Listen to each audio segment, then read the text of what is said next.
Fala galerinha, estamos aqui de novo. Agora a gente vai comentar um pouco sobre o funcionamento da membrana plasmática, mas de um outro modo que a gente viu no vídeo anterior, tá?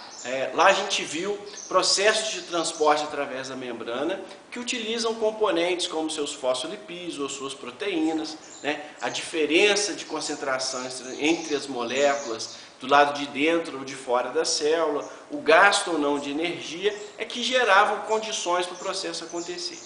Nesse momento a gente vai comentar sobre um transporte diferente, né, pela membrana plasmática, que é um processo mediado, quer dizer, realizado por vesículas, ok? Então, algumas moléculas podem entrar na célula ou sair dela através de vesículas. Vamos só lembrar, as vesículas, conforme a gente viu no vídeo anterior, partem da face trans do complexo de Golgi, conforme é representado aqui. E essas vesículas, então, como foram formadas a partir da membrana do complexo de Golgi, que tem a mesma composição da membrana plasmática, essas vesículas são feitas de bicamada de fosfolipídios e proteínas entrelaçadas. Daí então, como elas saem do complexo de Golgi, elas vão em direção à membrana plasmática, onde se fundem. Essa fusão promove a liberação do conteúdo dessas vesículas, ok? Então, esse processo de liberação do conteúdo que está nas vesículas é chamado de exocitose.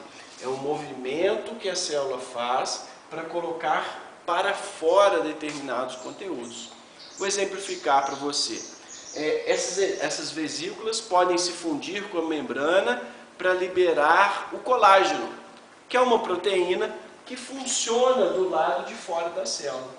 Ela é sintetizada no retículo endoplasmático, termina a sua produção no complexo de Golgi e então é exocitada para funcionar do lado de fora das células. O colágeno da pele, então, tem essa função. Existem muitas outras, tá?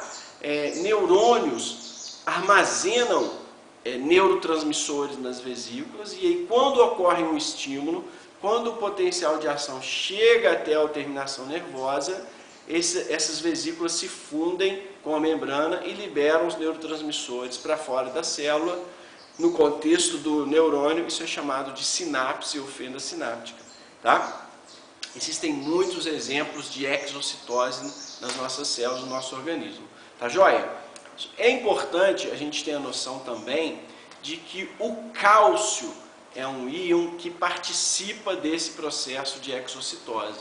Ou seja, quando a exocitose é necessária para o neurônio liberar o seu neurotransmissor, o cálcio tem que entrar na célula e sair do retículo, porque ele faz a fusão da vesícula com a membrana plasmática, tá? Com isso a vesícula consegue liberar o seu conteúdo, ok? Então o cálcio é um eletrólito, é um íon importante para o processo de exocitose.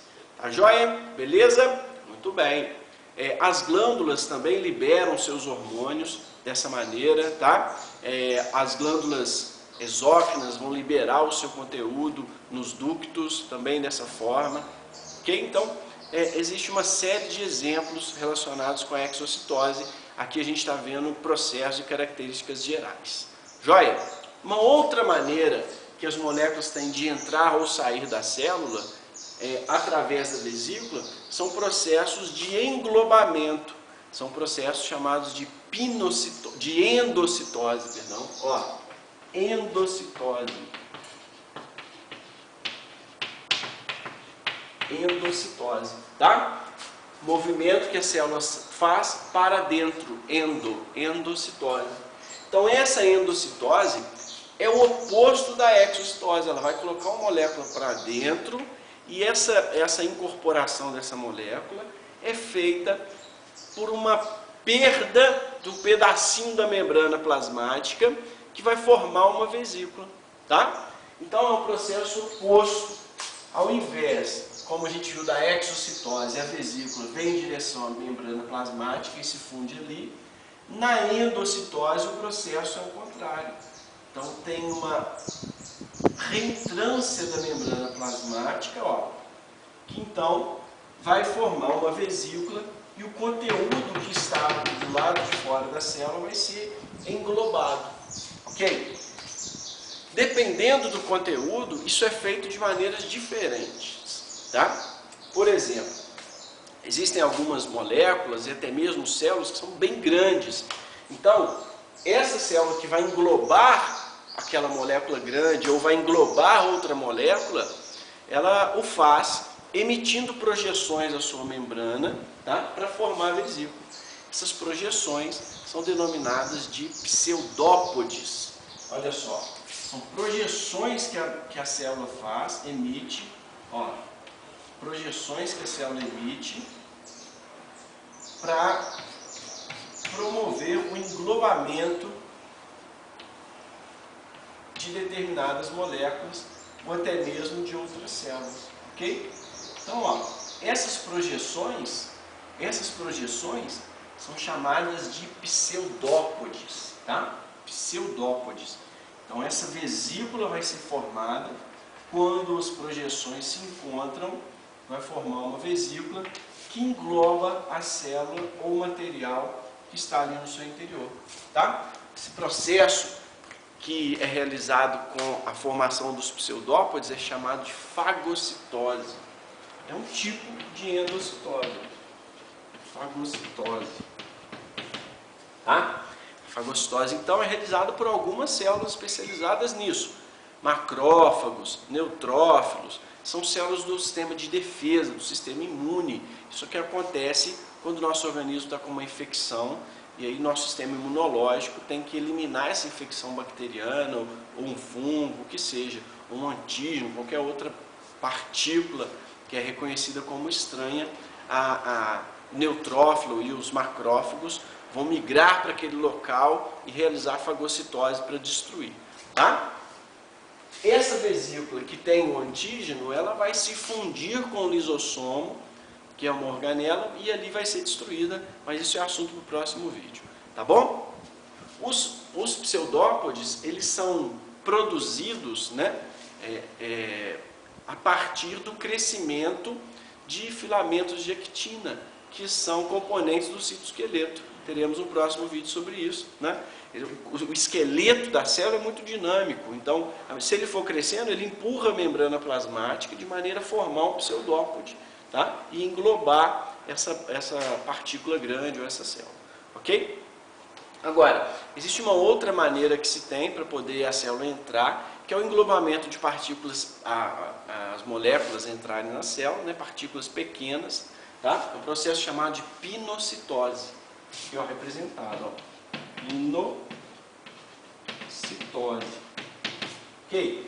Apesar da tradução corresponder a um movimento de englobamento de partículas líquidas ou um movimento de englobamento de partículas sólidas, esse termo é antigo, né? Foi utilizado para a criação desses nomes, mas que é o que achava-se na época. Depois foi visto que na realidade é um englobamento de partículas pequenas e um englobamento de partículas grandes, e não sólida ou líquida. Ok? Essa pinocitose acontece também para colocar a partícula para dentro da célula, tá? E essa partícula, como também na fagocitose, tem que se ligar a alguns receptores, algumas proteínas da membrana, tá? Só que ela não utiliza o pseudópode, ok? Esse processo é realizado por todas as células, então, que ficam englobando as partículas para o seu funcionamento normal, tá? Essas partículas são ligadas, né? São aderidas em receptores, ok? E esses receptores vão sinalizar que nesse local deve haver a formação de uma vesícula que vai promover o englobamento dessa molécula que está ligada no receptor, ok? Na fagocitose também ocorre a associação, né, o reconhecimento da molécula por receptores, que podem ser anticorpos, podem ser outros receptores, mas esse é assunto para outro vídeo, tá bom? Pinocitose, então. Pinocitose é um processo realizado por todas as células. Então, para o funcionamento normal dela, a célula precisa de fazer a pinocitose.